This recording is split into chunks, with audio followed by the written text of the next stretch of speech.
Rise and grind. Listen, always be the driver of your own car.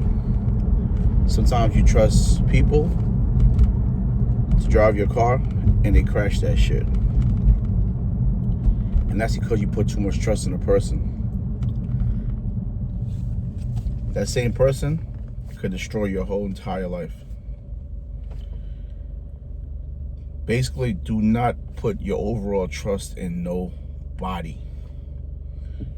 You're putting all your trust into a human being. The creation, not the creator. No one is different from each other. We're all the same person. We're all human. We all make mistakes. So why do you give a person your all? Why do you trust a person more than you trust yourself? Right? Why does she come before you? Why don't he come before you? What about you? The goal is for you to analyze stuff. Don't look at stuff. Look into stuff.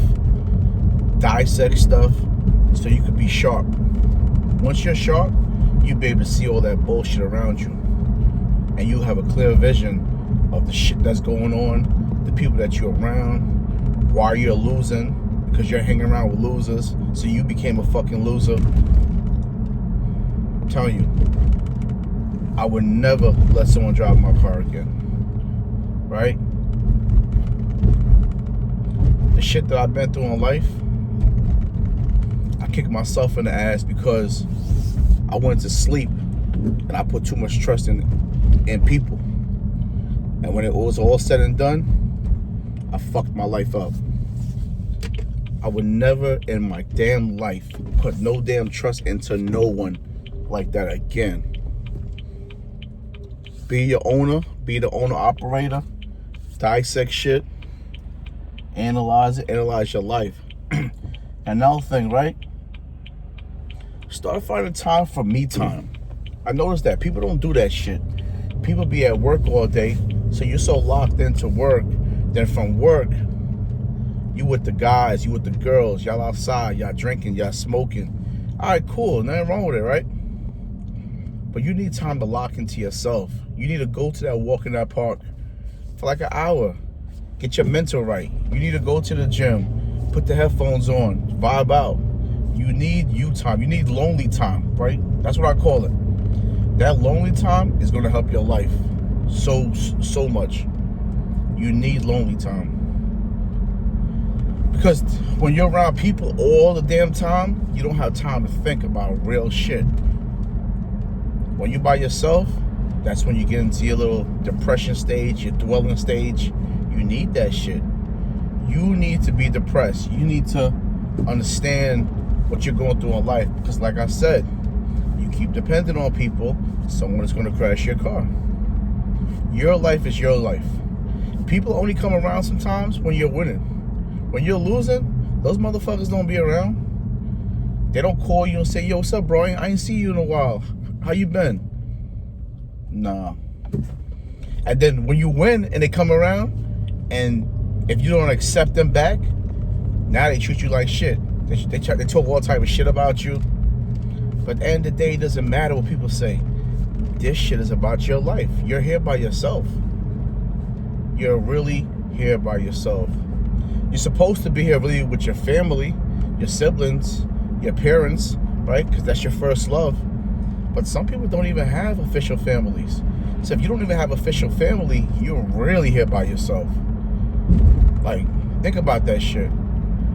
Listen, if you're going to live on this earth, I always tell people, right? My grandpa just turned 100. 100 years old. That's a long time. If you're going to live on this earth to be 100, and just say you're 25, that's 75 more years you have to live. How do you want to live your life? Do you want to live your life miserable, unhappy, fucked up, depressed? You got to figure your life out.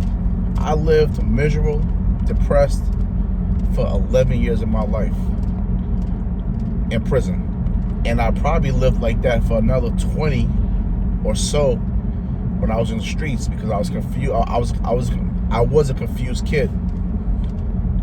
I never had purpose in my life. I just knew how to go. I never had a real purpose. And when I quieted my life down through my prison stint, that's when I realized, like, whoa, this is where I went wrong. This is what, and once you find your blueprint, I started studying, I started praying to God, and God started putting the right people in my life. And the people that was put in my life was the people I really needed. Sometimes you could be around 50 people and they're really no help to you. And you meet one solid person, and that motherfucker can make up for that whole 50. They can teach you some real life shit. Right? So I say, look for the right people to be around with. The right people that you can talk to. The right people that can mentor you. Right? It's just, we don't have time. Your life might be failing and you don't even know it. You don't even know it. I see a lot of shit now. I see a lot of people's lives falling apart and failing. I don't say too much. I might try to help them a little bit and tell them, because you really can't tell them what you really want to tell them, because they might not be ready for that conversation. They might look at you weird. They might hate you. Everyone is not receptive to hear the real shit. So I leave it alone, but I'm not gonna let you fall all the way. I'm gonna throw a little stuff at you. Fix your life, man. We in dangerous times. Economy is bad. Financially, stuff is bad. People losing their jobs. People that got jobs are getting less hours at their jobs. People not making the money that they desire. The price of stuff is going up, but people wages ain't going up. Understand this game of life. Stop being brainwashed by social media and distractions. A lot of distractions out here. There's a lot of distractions, and social media is one of our biggest distractions. Be careful with it. You have a blessed day.